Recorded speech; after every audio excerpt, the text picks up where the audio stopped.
दिल थाम के बैठो चाहने वालों, पिक्चर अभी बाकी है। तो नमस्कार प्रणाम दोस्तों, आप लोगों को फिर से एक बार और भोजपुरी भाई यूट्यूब चैनल में स्वागत है। दोस्तों बहुत ही बड़ी न्यूज सामने निकल के आ रही है कि खेसारी लाल यादव जी का संघर्ष 2 का ट्रेलर आने वाला है। जी हाँ दोस्तों, आपको बता दें कि संघर्ष 2 का टीजर जब रिलीज हुआ था तो काफी ज्यादा बवाल हो चुका था यूट्यूब, फेसबुक, इंस्टा हर जगह पे।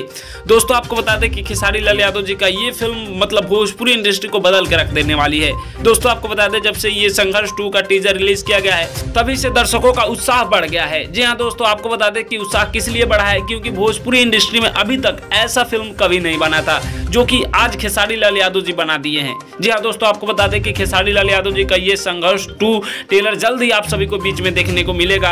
और ये फिल्म जो होने वाला है जो कि आज तक भोजपुरी इंडस्ट्री में नहीं बना होगा। लेकिन आपको बता दें खेसारी लाल यादव जी एक बहुत ही बड़े एक्टर है और ये खेसारी लाल यादव जी ही सिर्फ कर सकते हैं, क्योंकि भोजपुरी इंडस्ट्री में किसी की बस की बात नहीं है ऐसा फिल्म बना देना और भोजपुरी को आगे ले जाना, जो कि खेसारी लाल यादव जी अकेले ही अपने दम पे ऐसा फिल्म और ऐसा गाना बनाते हैं कि पूरा वर्ल्ड में नंबर 1 पे चलने लगता है। जी हाँ दोस्तों, आपको बता दें कि खेसारी लाल यादव जी हमेशा ट्रेंडिंग में ही रहते हैं, जो कि बॉलीवुड के भी इनके सामने नहीं टिक पाते हैं एक्टर। तो मतलब खेसारी लाल यादव जी के आप फैन है तो नीचे कमेंट बॉक्स में जरूर बताइएगा। आप लोग इस फिल्म के लिए कितना एक्साइटेड है ये भी नीचे कमेंट बॉक्स में जरूर बताइएगा। बाकी मैं सूरज पासवान, आप लोग देख रहे थे राउत भोजपुरिया भाई। मिलते हैं आप सभी से जल्दी नेक्स्ट अपडेट वीडियो में, तब तक के लिए जय हिंद, जय भोजपुरी।